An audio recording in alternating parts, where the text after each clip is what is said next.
welcome back to the Games Math Podcast. As always, I'm your host, Ruben Liberty, and with me is... Fawwaz Muhammad Yusuf. And today we got some stuff. We got Injustice 2, the Society trailer. We got Splatoon 2 gets a release date and a new cooperative mode. We got the G2A and Gearbox end partnership. And we've got the new Overwatch event released. Before we get into that, let's talk about what we played this week. So the two games I pretty much played I played a bunch more Binding of Isaac.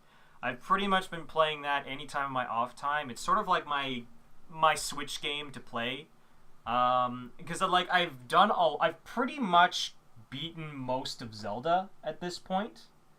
Like I've beaten the game. I've done all the side quests that I want. There's a couple I haven't finished yet, but I'm pretty close to 100%ing that game. Whereas Binding of Isaac is great because it's like there's so much I haven't actually accomplished. There's a ton of secret bosses I have yet to hit, and I'm trying to get to right now. Like I beat Satan 4 times at this point, and that unlocks a new area. So I'm excited to fight some of the new bosses in that. So I've been playing a lot of that. And then, of course, I've been playing Persona 5. Game's great. Game's awesome. It introduces a bunch of new mechanics that I was actually really impressed with. I don't know. I think I talked to you about this, but one of the things that I actually really like that they've done for this version of the Persona is... your S-links in the other games, especially in Persona 4, the S-links with your team, so that's like your teammates that you control in the battles, you were more kind of pushed to do their S-links because they actually gained more abilities.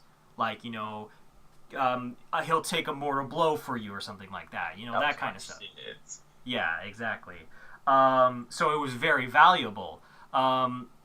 Whereas the other S-links in the game were like they were good, but all they really did was give you a boost of experience. In this, it's not the case. Every single S-link gets you new stuff when you increase the rank, whether it be something small like I got a rank up with this character. My entire party gains XP, whether or not they're actually in the battle or not. Or like, nice. I gained the ability to use the coffee machine, and that will allow me to boost my charisma and guts and stuff like that. And little things like that. And I think it's actually a really cool system. And so yeah, I've just been playing that. Game's a lot of fun. But other than that, that's pretty much it. What about you, Fawwaz? Okay. Excuse me. Wow. So I've been playing a lot of Overwatch. We're gonna get into this later on in the podcast. So I'm not gonna spend too much time talking about it now. But the new event happened, and it's a lot of fun. It's a lot of fun. So I gave that a whirl. And then the new Lucio came out, and he's a lot of fun. Maybe it's the placebo effect. Maybe it's that shiny new car effect. But I had fun with him in the game that I played. I'm gonna give him a little bit more run. But yeah, like I said, overall, we're going to talk about Overwatch as our last thing, so I'm not going to get too deep into it. What I will get deep into is this Injustice 2 trailer that just got revealed, because it's interesting. So first of all, at this point, I'm almost 100% sure that we are exclusively staying in that version of the world where Superman is bad. We're not getting multiple Superman or multiple Flashes or multiple Batman like in the first Injustice. I think it's going to exclusively be set in this world. But what's really interesting is that this trailer heavily implies that there is some redemption down the road for Superman, because it introduces a group of villains. Now, in the original Injustice, Superman was the villain. Yeah, flat out. I keep forgetting what they were called. The Regime, there we go. Yeah.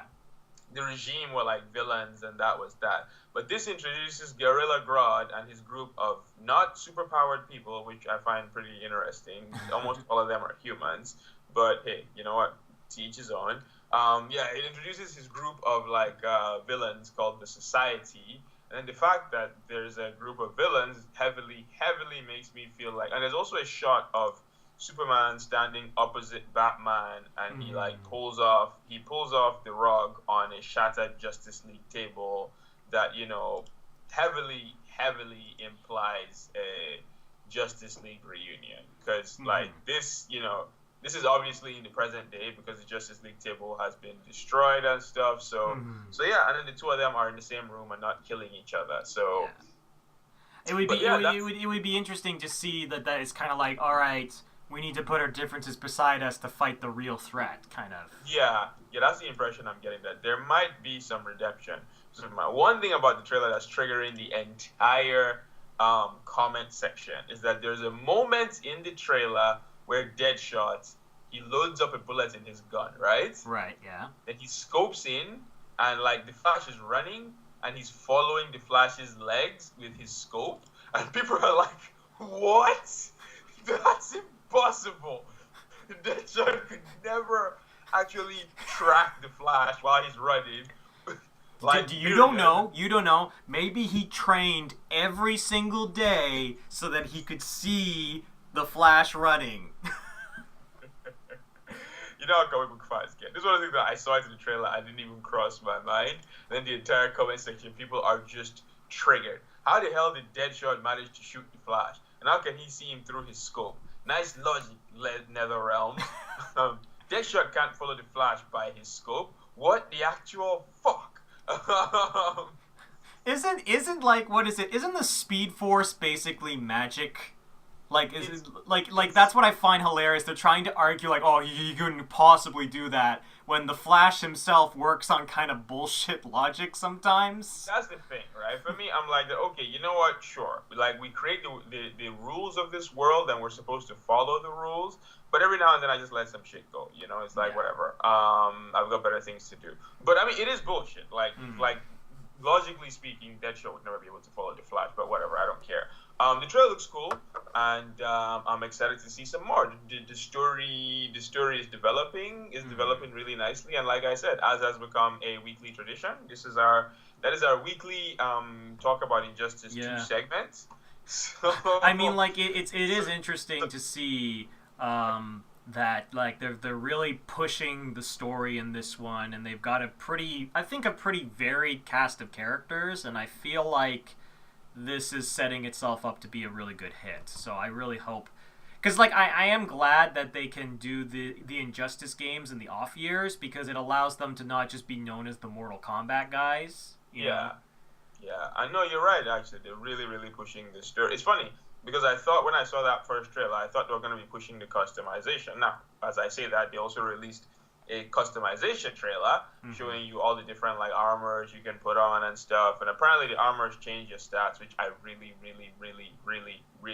really dislike. I cannot stress that enough. I like, first of all, NetherRealms can't balance shit. You know, they couldn't balance a diet. Okay, so I don't have much faith in them balancing a fighting game. You know, adding the elements of customizable equipment that changes stats. This is going to be an absolute shit show. To be in mode where this stuff is 100% cosmetic, and I that's probably going to be the mode I'm going. If I end up getting the game, first of all, that's going to be the mode that I'm going to spend like almost all my time playing. I'm certain of it. You know, they might prove me wrong. I might play this mode, and I'm like, wow, this is fun, and it's completely balanced. At the same time, you know, hell might also freeze over. So, like, I can't hold myself to like really like seeing NetherRealm. Like even me with the little knowledge of fighting game systems that I know that having like customizable stats in a fighting game is kind of like it's hard. It's that makes it like almost impossible. I would assume that it would be almost impossible to balance properly, because most fighting games are built in a way where like the characters are balanced to counteract each other to a certain extent. Yeah. So then you introduce things that give new moves, and I don't know. This worries me. This makes me very, very uncomfortable. Now, the armors look cool. I'll give them that. Superman has like a cool red sun armor. He's got like a black armor. I forget where that black armor is from. But yeah, you know, there's some pretty cool armor combinations and stuff, and it looks aesthetically pleasing, but I don't, especially since you unlock them using in-game credits. That's one thing that this game is actually struggling with. For Honor is struggling with it right now. And considering Warner Brothers are the publishers of this game, I'm 100% sure there's going to be some microtransaction bullshit that lets you like unlock all the skins or something like that. This is just like other than the aesthetics, there's nothing about this that I like. You know? Well, it's something where it's like it's unfortunate because we have seen Warner Brothers fuck games with DLC.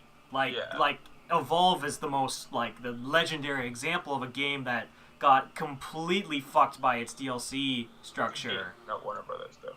Sorry? Evolve was 2K, not Warner Brothers. Was it? I thought it was Warner. Okay, well, wait a minute. I remember Warner Bros. Being brought up. Either it was Evolve or a different game that Warner Brothers fucked. I mean, Warner Bros. Have screwed a lot of games because of DLC. They screwed they Batman Arkham Knight. Yeah. Mortal Kombat X, MKX. Warner Bros.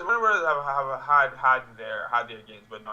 Evolve was was a stupid game called Batman Arkham Origins. That it wasn't like the game was broken, and they're like, are you gonna fix the game? No, we're gonna sell you some DLC. But no. Evolve was 2K. But I have absolutely no faith, especially since this is Warner Brothers we're talking about here. These dudes they're the ones who announced Middle Earth Shadow of Mordor, and then they announced like a $500 version of the game. Yeah, that was ridiculous. So no. I fully expect some bullshit coming from these bastards. So but we'll see. You know, it's really funny. They published The Witcher 3 too. Yeah, I found that really weird when I learned that. I was like, But CD Projekt Red, unlike NetherRealm Studios and Rocksteady Studios and Monolith, CD Projekt Red are independent, and Warner Brothers was just publishing it for them in North America, so they couldn't put any of their anti-consumer policies into the game, fortunately. But yeah, you know, good stuff. Shout outs to Injustice. I might end up just watching like a Let's Play because I'm really intrigued by the story. The gameplay not as much, so I'm probably not going to buy the game the more I think about it. But I'm really intrigued by the story, so I might watch a Let's Play. I might rent the game, you know, to finish the story, and then we'll go from there. But yeah, one game that I'm pretty sure you will not be renting, you'll be buying. For me. Splatoon 2. You know, I said it and then I realized that this could be taken like two different ways. So I was like, okay, let me just clarify. Yeah. Because Splatoon 2 looks pretty damn good, and we finally have a release date, which is July 21st. Yeah, the 21st of July, which is not very far away according to Tana. Well, originally I thought it was July 2nd, but then I saw the one afterwards and went, oh, okay. Oh. I mean, July 2nd is still dude, we're in April. Well, I mean, like not far away from like an objective point of view. Like, okay, we're halfway through April at this point. It's almost okay. So far away, like the way Cyberpunk 2077. Okay, yeah. Let's say it in that way. Yeah, Cyberpunk is basically gonna be 20,000 years from now at this point. Okay. I feel you. So yeah, if you put it that way, I guess context. If you put it that way, it's not too far away. So we got a release date July 21st, so that's pretty cool. We also got co-op mode revealed. So it's a 4-player co-op mode where you run around shooting some giant redneck fish. I think they're fish. Yeah, they're salmon. I think they're specifically salmon. And I actually really like how the aesthetic is that the salmon are like the rednecks of the universe, and which is so fitting, because they're like, you know what you do when you're on a boat and you're drinking beer and you got a fishing rod, you're gonna catch salmon. That's all you're gonna catch. So yeah, the mode, you're trying to like kill the salmon and get these power eggs. Yeah. trying to get these eggs and kill the salmon. You get your standard stuff. You can revive people. Whenever a squid dies, they put like a little lifeboats, like floats type thingy, so your teammate can come like save you. And you get these eggs that you then put into a little basket. So that's pretty much it. Honestly, I think Splatoon this is a great mode for Splatoon, because I know there's a lot of people and this is just a plague of like a lot of like PvP games in which like there's so many times in which when you're playing like a team game and you get on a losing streak but you still want to play the game, and a co-op mode I think is a great thing, because it's like, oh, I just have to join a game with other people and just have fun fighting against bots. Like that's I feel like that's always a good mode to have, and especially since I could see that being like a fun game to obviously like, two people have a Switch and it's like, hey, you want to just play some co-op? And it's like, yeah, sure, because I'm assuming the co-op you wouldn't have to actually be online most likely, and you could just play it locally. No, split screen. Well, they didn't mention anything about split screen, but I guess we'll see. Yeah. Well, no, I'm saying more like locally, as in like two people have their own Switch and you play together. Oh, so like LAN? Like LAN, yes. Has Nintendo ever made a console that had LAN support?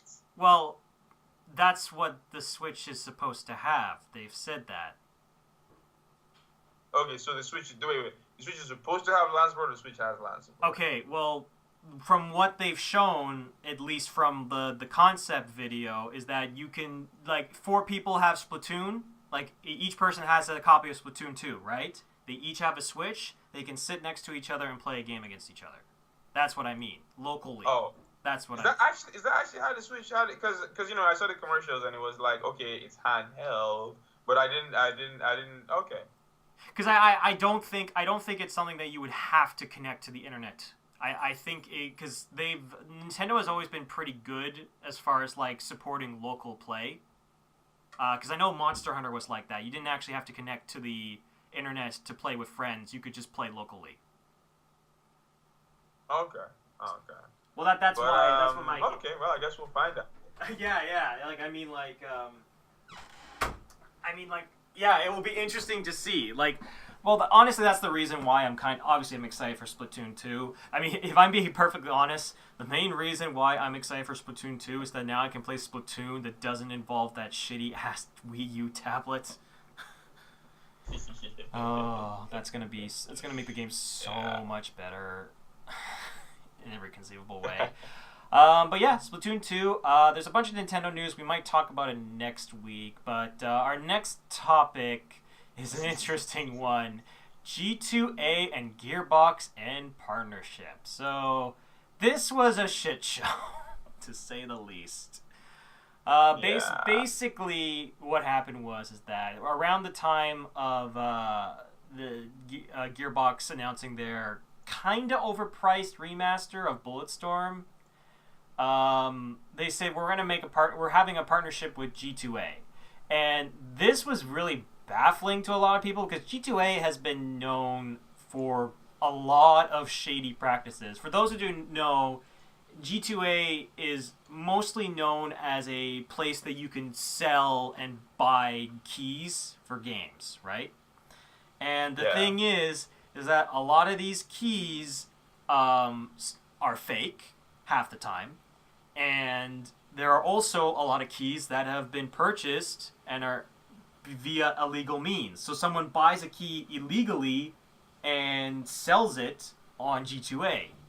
And there is no moderation whatsoever on this platform. So it is shady as shit, right? So when Gearbox announced their partnership with G2A, everyone went, what the hell are you guys doing? Did you do a single Google search on these guys before you... And the most interesting thing that I think came out of this was famous YouTuber Total Biscuit, right? After this announcement, he said, I'm not going to review a single Gearbox game from this point forward because they're supporting this really shady company. And Gearbox contacted Total Biscuit and asked him, well, can you prove these accusations that they're a really shady company? And he gave them like a 10-page list of all these really bad transactions and what they've been doing over the years. And then Gearbox went, okay, yeah, and they just cut ties. So I have to give them credit. At least they realized their mistake relatively quickly, but this shouldn't have been a mistake that they made in the first place. Like... Yeah, but they handled it pretty well. You know, It was funny because I saw the headline and I was like, oh my god, Gearbox, what have you done this time? And then I did the research. I was like, oh, okay, cool. So they're actually in the rights this time. So yeah, they gave G2A some demands. They were like that they should change some of their practices. G2A never did. So they severed their ties. Now, in typical Gearbox fashion, they ended up blaming People Can Fly for the whole debacle. I don't know who's actually at fault, but you know, it just feels good making fun of Gearbox. So well, it's like, in some respect, I like how they actually contacted a relatively well-respected critic who gave them the information that they needed to make a decision. Like, that's actually a pretty good, kind of happy ending to the situation. That they were actually went out of their way to double-check. But the fact of the matter is that it's kind of like... I feel like even Gearbox wants to pass the blame. Like, someone at some point must have brought up, like, do you know what these guys are known for? Like, we should not do this. And the fact that even though they did successfully end ties with them, I still think that a Google search, like literally 10 seconds on Google, would have given you enough to go, I don't know. So I found that kind of hilarious. And yeah, I mean, honestly, this story is more about just you should always do your research, kids. Always do your research. But our final topic of the day is the new Overwatch event that got released, Uprising. And it was pretty jam-packed. Yeah, it was Uprising. Yeah, Uprising. So first things first, let's go through the patch notes. So there's there's a couple of general patch notes.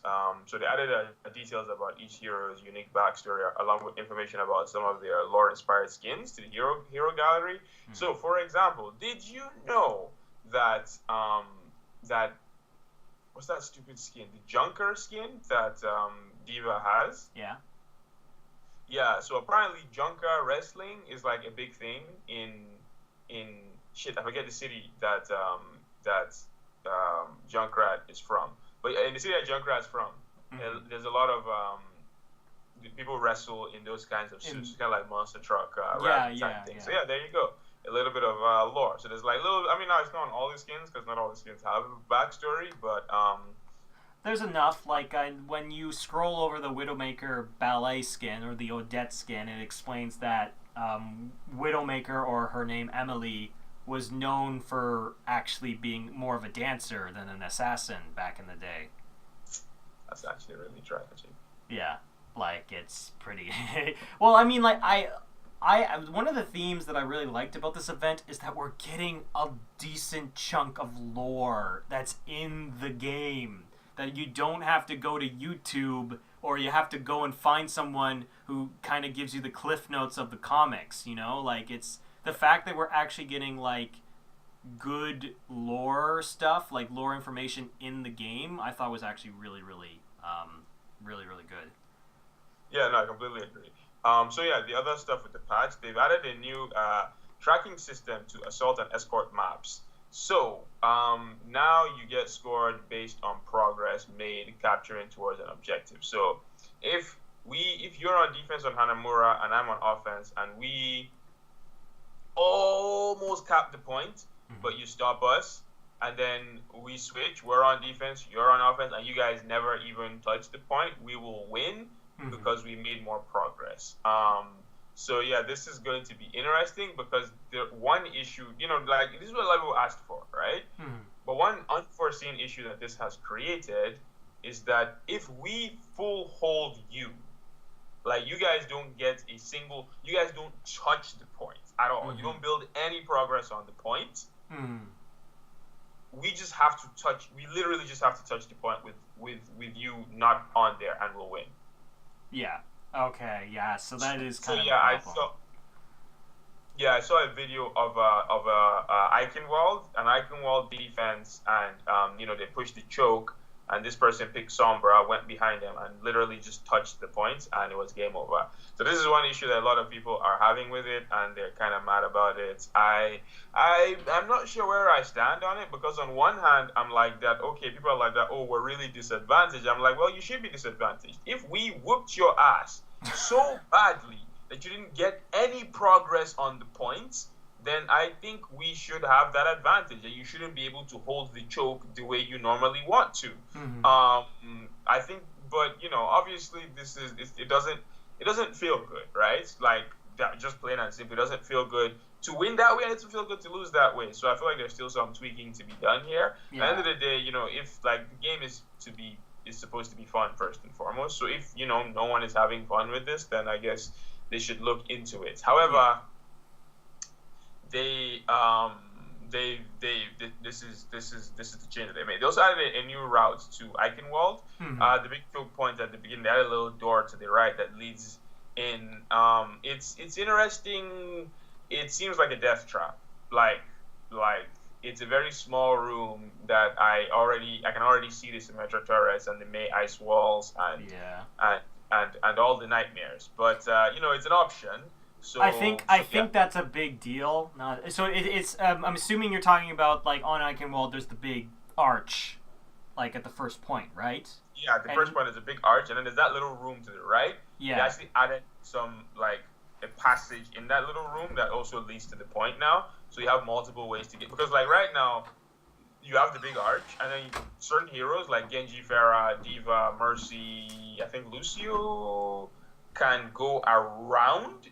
Yeah. So, characters like aerial mobility can go around and come up behind, but like 80% of the cast only have that one archway to get through. So, I feel like that will make a difference though, because the biggest thing with Eichenwald is the biggest challenge of Eichenwald is the arch, is breaking through the arch or like finding a way to like maneuver around it. So I think giving attackers another way, it will prevent people from doing like one of the strategies obviously is the Reinhardt wall and the Bastion turret and just hold the entire arch.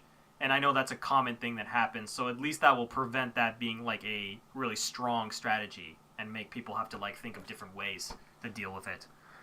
But overall, that's kind of interesting though. Yeah, we'll see. I at the end of the day, it's not gonna hurt. It doesn't hurt to have more options, but I don't think it's going to be that big. Because you look at Hanamura, right? It's still tough to break through the Hanamura choke point, despite the fact that there's another passage to the left that you can take. At the end of the day, breaking a choke point is never going to be easy. And you don't want to, because like it's a small room, so you can't move all your team. You can only move like your Tracer or your Genji, and then those heroes never had issues getting over the archway anyway. So I'm not entirely sure what this fixes. You aren't pushing through that room with 6 of your people if you don't want to get murdered. Yeah. So but like I said, it doesn't hurt. So yeah, they added that. But the big change is okay. Wait. Let's talk about one of the other smaller ones first. So Orisa got a small buff. Okay. I don't know if I mentioned this on the podcast or if I mentioned this in a party, but Orisa's headshot hitbox is gigantic. Yeah. I know I mentioned it to someone. Okay, it was probably me. You mentioned it to me, I think. Okay, yeah. Headshot hitbox is currently gigantic. They reduced it by 15%. So that's good. It makes it increases her survivability because like right now it was so easy to land headshots on her. Her headshot was it was gigantic. They've toned it down a little bit by 15%. So that's just a minor buff for her. And they're doing what they did with Sombra and not giving any crazy buffs yet. Mm-hmm. But yeah, the big thing is the Lucio patch. The Lucio patch finally hit. So first of all, his Sonic Amplifier, they increased the damage. Was this on the PTR? I remember talking about the boop having something different, but I didn't realize it was damage. They increased the projectile speed. That one I remember. Mm-hmm. And they increased the boop. Sorry, they changed the boop. So the boop considers vertical orientation. So if you go because Reinhardt is taller than Lucio. So if you stand in front of a Reinhardt, look up and boop, it will actually boop him up, as opposed to you should just boop them back, no matter how you are looking. So now it actually considers your vertical orientation for the boop. However, they also increased the damage by 25%. I don't think this was on the PTR. No, I don't think it was. Now you can mention it, because I think it was only the vertical shit. Yeah, but yeah, so it increases damage by 25%. They reduced the area of effect of his crossfade from 30 meters to 10, which was, I believe, an 88% reduction. Heal per second has been increased by 30%. This was changed. It was 50% on the PTR, so they nerfed this a little bit. Self-healing has been reduced by 25%. Because if you remember, when I saw the original buff, that it was 50%, I was like, Lucio is literally going to be unkillable now. So I'm glad Blizzard had the foresight, and they reduced. So now he only gets an extra 5% buff for his self-healing, which is fine. Wall ride movement speed increased by 20% when wall riding. Lucio now receives a burst of speed when leaping off a wall. So these are the changes. They went live, and it's going to be interesting to see how this plays out. It's funny. The patch actually hit in the middle of a tournament that I was watching. Oh, God. Yeah, so they finished one match, and they're about to start the next match, and like, okay, guys, we're going to take a quick break because we're just downloading the patch, and then we come back, and it's like, yeah. I'm not sure. It's like this is probably the biggest change we've had ever. Because like the other heroes that got reworked were Symmetra and Bastion, heroes that didn't matter.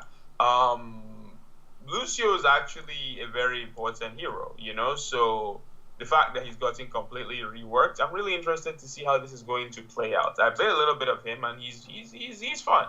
He's fun. I enjoyed it. I enjoyed playing him, and I'm gonna play him a little more. We'll see if it lasts, because when the game launched, I don't know if you remember, but I used to play Lucio, and then I just realized, because back in the day, what's his name?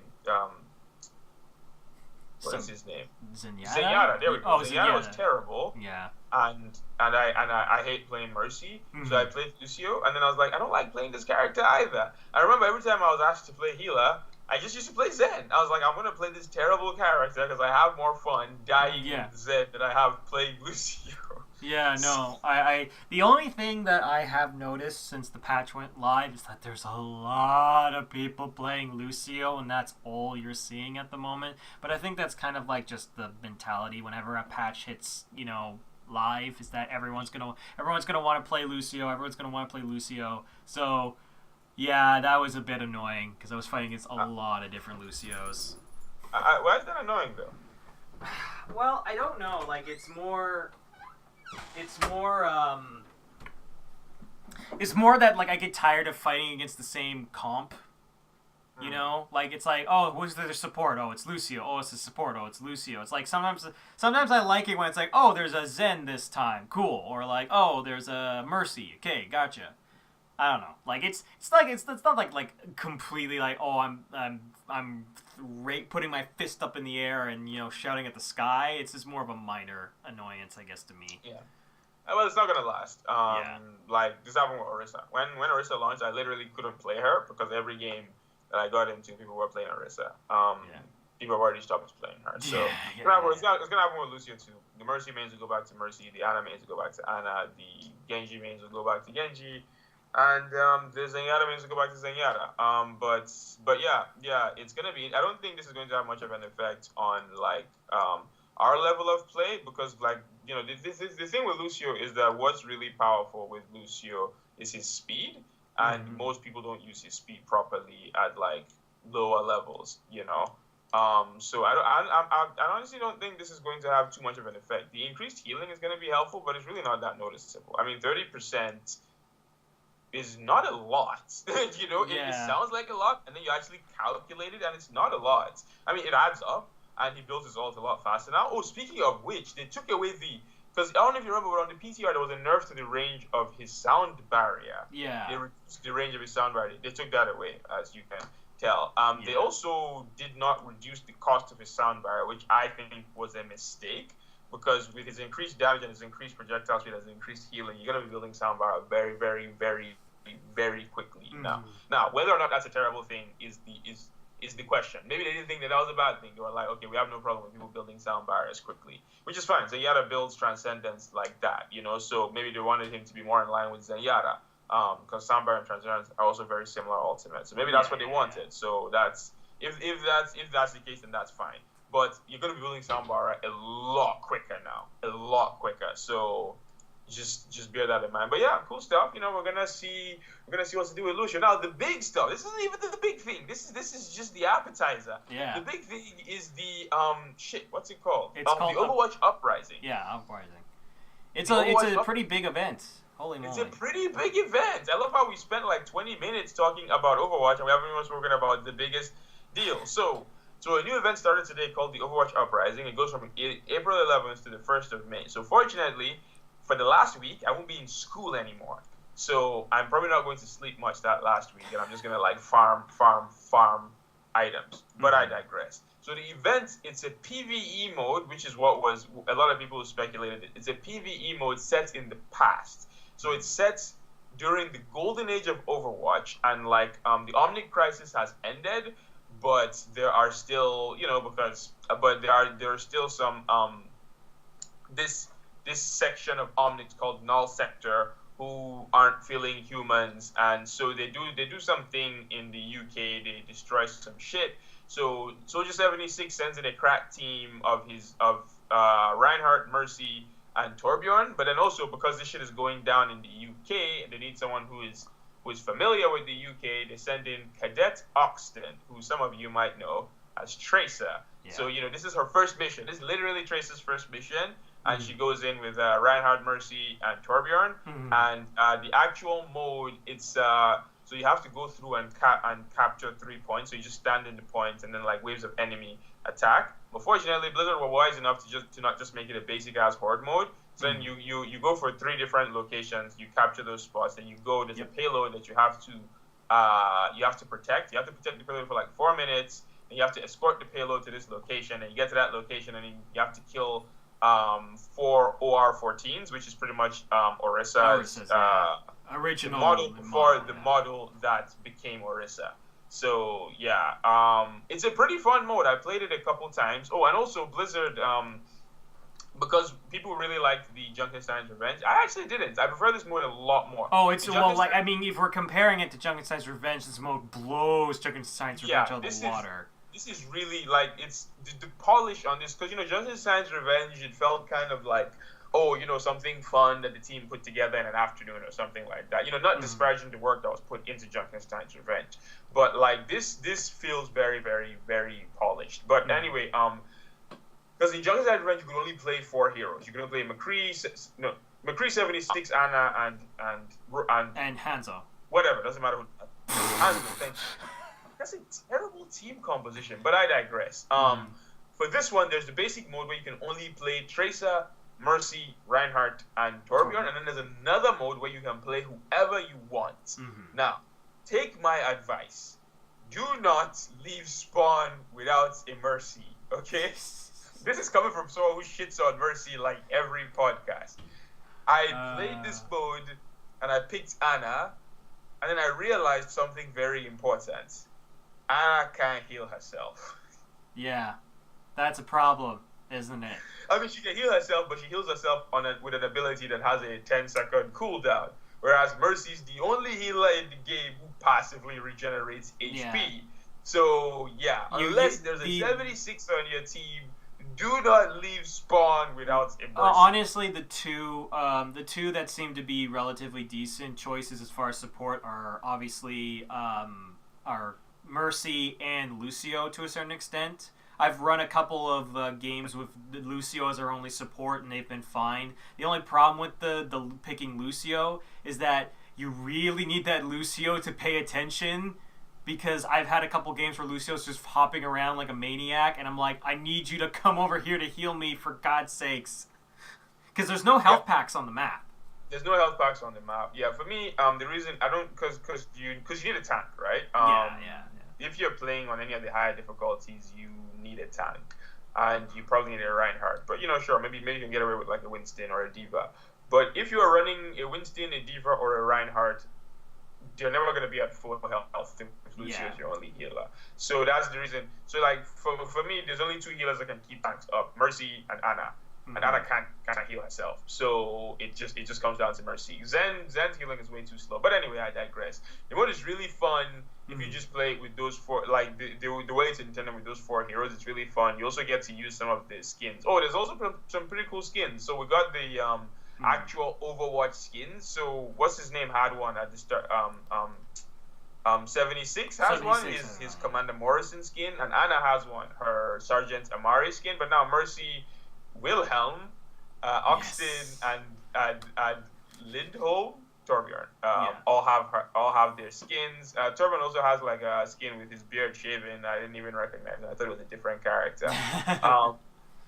We have two Blackwatch skins. So for those that don't know, Blackwatch was technically three. Widow, McCree, and Genji. Widow's one is a Talon skin. It's not a Blackwatch skin. Oh, it's a Talon one? Okay, sorry. Widow was never part of Blackwatch. Oh, yeah, that's right. Sorry. So Blackwatch was a covert ops team that was led by Reaper, and they used to do like the dirty work.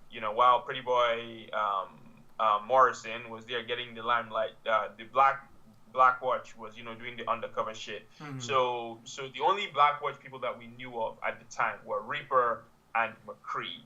But this event, the comic pretty much confirmed that Genji used to be Blackwatch as well. So we got a Blackwatch Genji skin. Is pretty damn badass. Oh, yeah. I cannot lie. It is amazing. The Blackwatch McCree skin is really good. And then we got a Talon Widowmaker. Talon Widowmaker skin. So she's not blue yet. So she's already been mind controlled here, but she hasn't had her heart rate slowed down. Yeah. Then we have two null sector skins for Orisa and Bastion. So funny story. Hanzo is the only hero in the game that hasn't gotten a seasonal legendary skin yet. Yeah.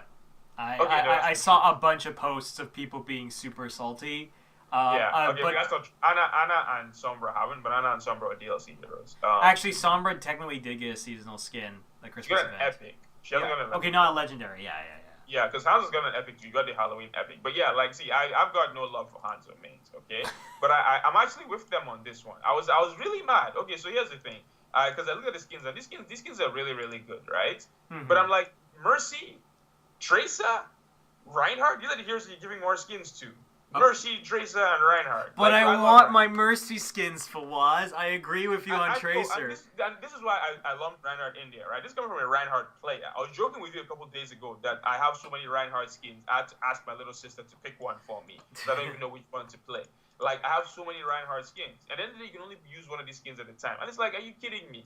Mercy and Tracer have missed one event each. Halloween.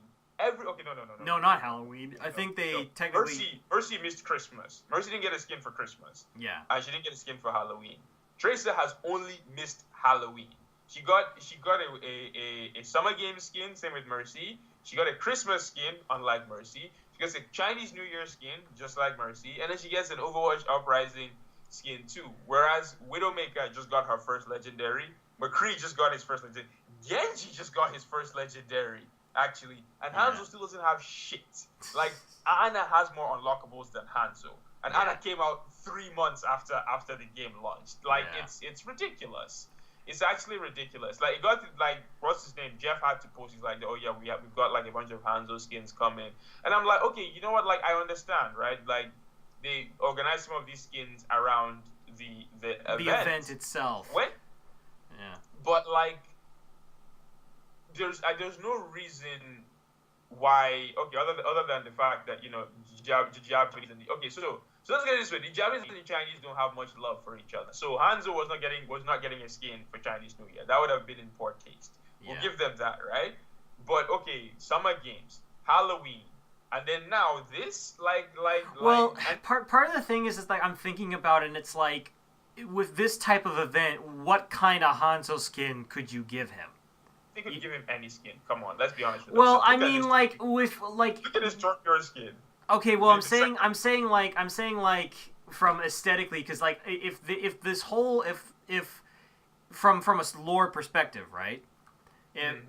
Where was Hanzo during this like event or during these series of events. We don't know, because the only information I know about Hanzo is that, he was in that one temple that one time and he had that sick fight with Genji. That's all I really know about Hanzo. Well, that's the beauty of, Blizzard, is that they created this game, so they do know. And on top of that, they're the writers of this game. So, they can do it. This is a situation where they're like, it doesn't fit the lore. Fuck that, they squeeze Tracer into this. Tracer, why is Tracer, Tracer is a cadet. Why is a cadet doing this, high-profile mission? They were like that, we're going to set it in the UK so we can put Tracer in there. If they wanted to put Hanzo in here, they could have. They just didn't want to. And it's this comes from someone who hates Hanzo. If they took Hanzo out of this game, I wouldn't complain at all.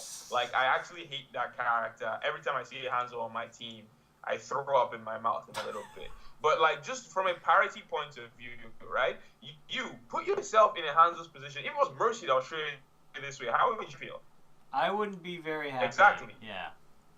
Exactly. I guess that's a good. Let's just call a spade, right? It's bullshit. Zarya's gotten one legendary and it was shit, right? Yeah. She got one epic for Christmas, but I'm like, whatever. She's gotten 2 skins. I can live with that. Hanzo's gotten 1 skin. It was amazing, but 1 skin. The fact that Ana has more unlockables than Hanzo is ridiculous. So that's one thing I just have to throw out. But let's not ruin the party. This is a really good event. Outside of that one minor thing, this is a really good event. Mm-hmm. Hopefully Blizzard take this negative stuff too hard, because I feel like they're doing some very obvious favoritism here. I was joking about it during the Chinese New Year, that does Reinhardt really need another epic skin? Then he gets an amazing skin for Chinese New Year, then gets another skin for the very next event. And I'm like, come on, guys, where's the parity? Yeah, anyway, I guess it is definitely favoritism to a certain extent, and I guess for me it's I can't really be mad at them for giving Tracer another skin, because it's well, from a marketing standpoint, of course you're gonna give Tracer another skin. She's one of the most marketable heroes in the lineup. So I know I know the reason why they gave Tracer a skin, but it's part of me does, I do kind of wish that some of the other heroes got skins. I do have to give them credit, though. At the very least, we started to see them branch out. Genji got a skin, McCree got a skin, Widowmaker finally got another skin. So at the very least, we're starting to see them spread out. But Lord knows, if Genji, Widowmaker, and McCree didn't get skins, somebody would have gotten. There'd be riots. 76 still doesn't have a legendary skin, by the way, and 76 is the captain of Overwatch. Where's the 76 skin? Okay, we want to give lore excuses for Hanzo not having a skin for this event. Where's the 76 skin for this event? You want to know which skin is he already has the event skin. Captain Boris's skin. Yeah. So with Reaper had the black white skin, so he wasn't gonna get a black white skin for this. But Reaper at least got the really cool pumpkin skin for Halloween, and then he got the ice skin for Christmas, right? Yeah. So like I said, obviously Tracer's gonna have the most skins. Let's be honest with ourselves. When it's all said and done, Tracer's gonna have the most skins. She's a cover girl. Blah blah blah blah. Oh, blah. By the way, I finally watched that video, you piece of shit. Yeah, you were very, very subtle. I didn't call any names, okay? Oh, and to the viewers, please, go watch the video that I posted on Monday. You should go watch that video if you enjoy lies. It's called Cheers Love, and I'm playing Tracer, and in the video, I simply state that some people, I'm not naming any names, but some people said that Pulse Bomb was really hard to stick. And in my first game with Tracer, I stuck 2 of my 3 pulse bombs. That's all. I didn't point any fingers. I was just stating the fact. Well, I will simply state that Genji carried the fuck out of you. So that... Hey, you know what? Genji carried me. I'm not a great Tracer, but that was literally my first game, and I think I had more sticks than some people have had in their entire life. Yeah, this is true. This is true. God damn, that was funny. That was funny because you were talking about that. You should watch that video. I'm like, okay, and I'm like, oh, you motherfucker. I don't want anyone to think that me, because I spend more time talking about this skin stuff than I have talking about the event. So I don't want it to give anyone the wrong impression. No, this event This is an is amazing really good. event. Yeah. It's a lot of fun. I've played it. Sorry, you said something. I was gonna say that like the event is a lot of fun, and I really liked the main mode, which is you have to choose between Torb, Mercy, Reinhardt, and Tracer, right? I really liked listening to the little dialogue chatter. I love it. It was so good. Like, Morrison's like, watch out for the rookie, and Tracer's like, I got this, I'll show you guys what I can do. And like, Torbjorn's trying to fix the freaking payload, and Mercy's like, really, Torb, is this gonna work? It's like, of course it's gonna work. And she's like, uh-huh. Because it really seems it's not working. And I really, really loved. And also really interesting was hearing Reaper without the modulator. His normal voice is so weird. Okay, so now I don't remember because I played a game because I recorded some gameplay of it, and I had that same reaction. I think I forgot to record the game, but because I'm an idiot. But I digress. Yeah, it was, and that's a nice touch. Not in hindsight, it's an obvious touch. You get Reaper to come in and do the voice acting, and then they're like, should we add the modulator? And we're like, no, you dumbass. But it was so weird hearing his normal voice. Yeah. But yeah, like I might actually replay it just for the banter. It's so much fun, and I love the fact that they did this, and I'm so excited to see what they, like first of all, I'm excited to play this some more because if you remember, for the Halloween event, we didn't used to get loot boxes for doing arcade mode. Now we do, so I'm definitely gonna play this a lot more. And I'm excited to hear more of the banter, and I'm also excited to see what else they do because Jeff, he posted a video and he was like that we've heard people were asking for more lore stuff, lore type things, so this is the first, this is, I can already tell it's gonna be a success. I can already tell it's gonna be like a resounding success. So hopefully we can get something. One thing that I want to get your thoughts on, right? Okay. So we both agreed at a point that we were almost 100% sure there was going to be an event on the 25th of May, right? I don't. Did we agree on that? Because I knew that there was going to be a event coming up, but I never really speculated when it was going to be. Because the 25th of May or the 26th, I can't remember, is the 1-year anniversary of the game. Right? Oh, okay, yeah. So I'll be very surprised if there isn't some kind of event. However, this event ends on the 1st. So now I don't think so. I think we're probably getting a certain hero on the 25th of May. Maybe. That would be kind of... I would love it to be like the video starts with 1-year anniversary of Overwatch and then Doomfist just breaks in and wrecks all the shit up. That would be awesome. I'm 100% sure we're getting something for the 1 year. Oh, yeah. We got to get something. But I might end up being wrong, but I'll be very surprised if I'm incorrect. I'm almost 100% sure we're getting something for the 1-year anniversary. So it can't be an event now because I'd be surprised if we had another event 3 weeks after. With that said, we had a Chinese New Year event like a month after the Christmas event, so it is possible. Yeah. But yeah. Yeah, like honestly, I think the event overall is really, really good, and I am excited to see what they bring to the table because I think they did a pretty damn good job with this event.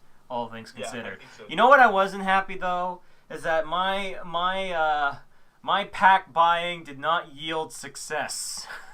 Oh my god! No Mercy skin this time. I did not get a Mercy skin, and I bought a lot of packs.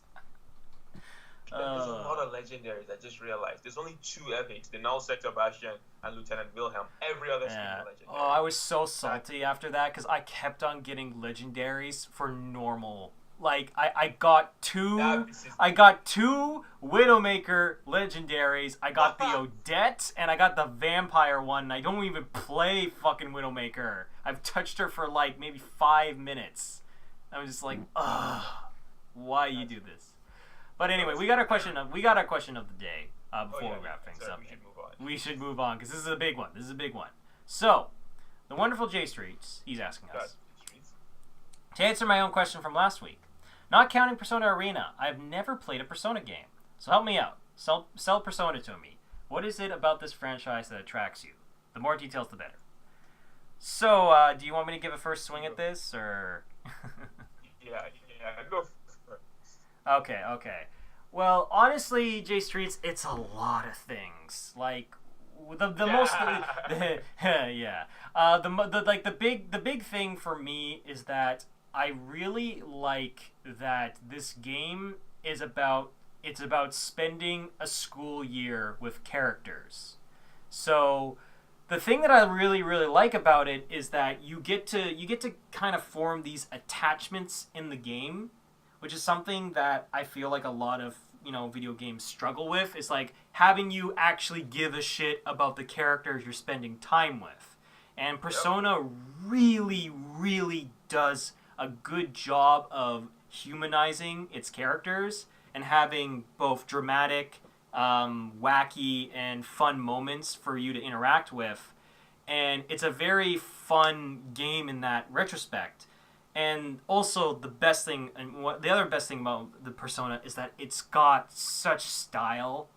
Like the music's just it's like there's so many things about Persona that it does that I don't see in many games. Like here's one thing that Persona does that I never see games do is you'll have a track in the background. It'll be a nice calm track, right?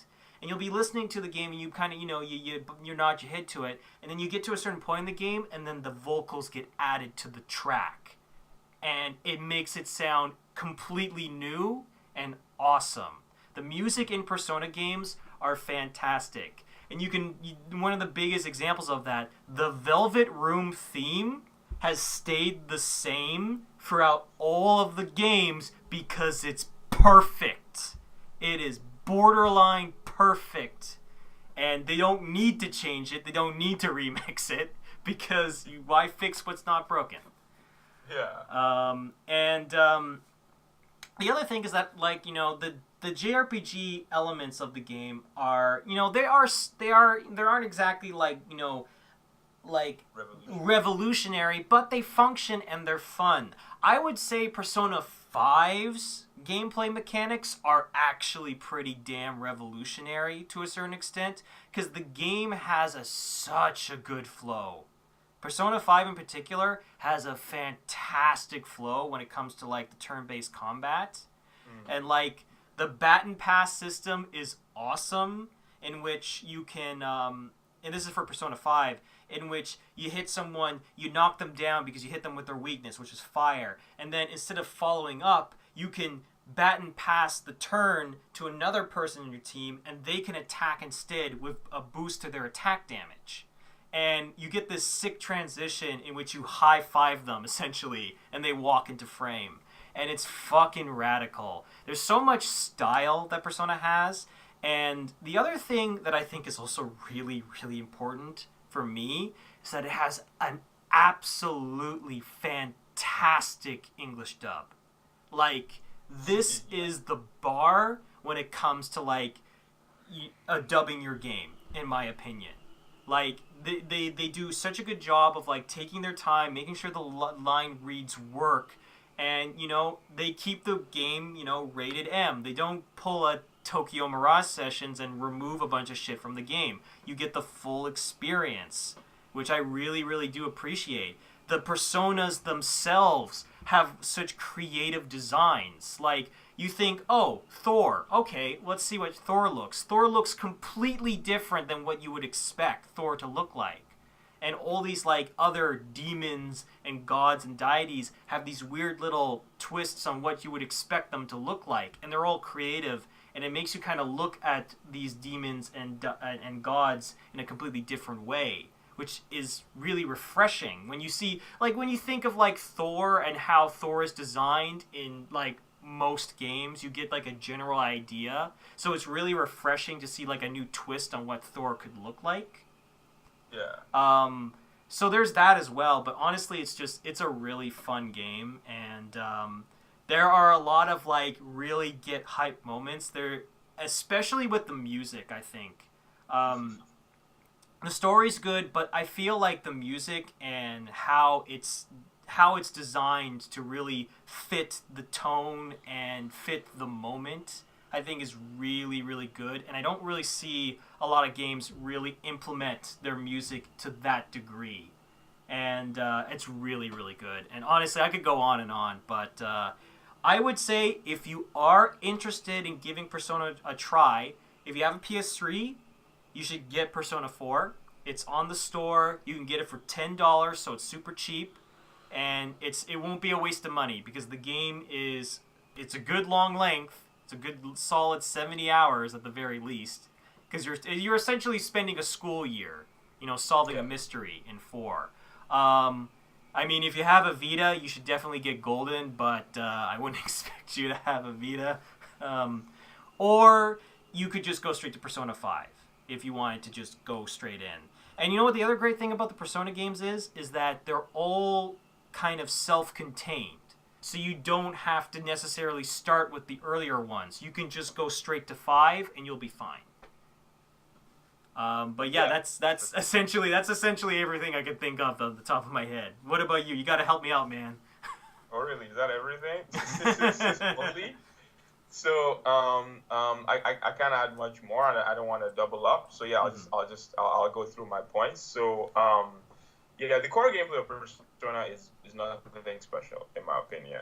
Like the RPG stuff, like you said, is very by the numbers, very straightforward. I mean, it's polished. It's very polished. It's very polished. But what really made me fall in love with Persona 4 was the writing. Mm-hmm. The characters are all just awesome. You like the characters. I had a job, because you can get jobs, right? Okay, first of all, there's one thing I love about the game is how connected everything is, right? So this is something that Peter Molyneux really, really can learn something from, because, everything that you do in Persona there's a reason, there's a benefit you get from doing it, You can go to you can get a job, and I can't remember what you got from getting a job, but you get benefits from getting a job. Mm-hmm. You can study for a test, and if you do well on the test, you improve your stats. Yes. There's different things you can do, and if you do them, it improves something, or you get an item or something like that. You can go to the movies and get was that how you got the Bruce Lee costume? No. But yeah, there's like a bunch of different things you do, and then everything you do has some kind of benefit, either in the real world or in like the RPG dungeon world. Mm-hmm. But yeah, there was this one character who I was a tutor for, and I actually just really enjoy. I'd go to school, I'd go to his place and I'd teach him. I just really enjoyed chilling with him and listening, because every time how it works is you have these things called S-links, which is social links, mm-hmm. and it's the bonds that you have with characters. And every time you do like a certain event, I don't know if they've changed it in 5, but in 4, it's the same. It's the same in 5. Okay, it's the same. So the amount. So if you just keep spending time with characters, and in 4 there was only one character who you could choose a dialogue option that actually broke the social link. But in general, if you just spend time with the characters, you level up the social link.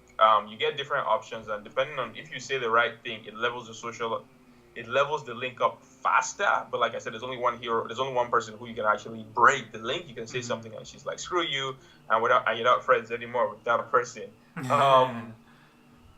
Is the pink-haired chick, the really rich one that wanted to jump off the building. Yeah, she was like a bitch, and I called her out on it, and she was like, well, we're not friends anymore. And I was like, didn't see that coming. But yeah, you level up the social link, so you spend time with the people. But then as you spend more time, like Tanner said, you learn more about them. The more time you spend with your party members, you get like actual in-game benefits. Mm-hmm. So yeah, like if you level up certain social links to a certain point, the people, they'll survive. Like if they die, they'll survive. They'll fall down to 1 health. Then if you level them up really high, they'll take 1 fatal blow for you. Because how Persona works is that you don't lose when the whole party dies. You lose when the main character dies. So your whole party can be alive, and the main character can die, and it still counts as a loss. So you can level up your social links to the point where like they'll take a hit for you. It's pretty cool. It's actually really, really cool to see, because the enemy will just about see you, and then they'll run and they'll push you out of the way. Yeah, and they'll take the hit. And they'll take the hit. It's pretty cool. But yeah, so it's just cool, man. Like I always joke about this with my friends, but like I was playing Persona and I saw how much fun these kids were having and how they used to spend time together, and because of that, I started reaching out to my actual friends. And I started trying to spend more time with them, because I was so I was envious of like what these characters had. And that's how genuine it felt, you know? Yeah. Like they actually felt like friends. And I kid you not, one of the reasons why I never finished Golden was because I never wanted it to end. You know, I never wanted, because I'm probably never going to play Golden again if I'm going to be completely honest with myself. But at the very least, I have that idea at the back of my mind that if I want to go back and I want to hang out with Yukiko and Chie and all these characters, I haven't technically finished the game yet, so there's still story for me to see. Yeah. But if I got the true ending and I was done, then I was done. Yeah. That was it. I never get to hang out with these guys again. So that's honestly one of the reasons why I never finished Golden. And that should tell you how good the writing is. Yes.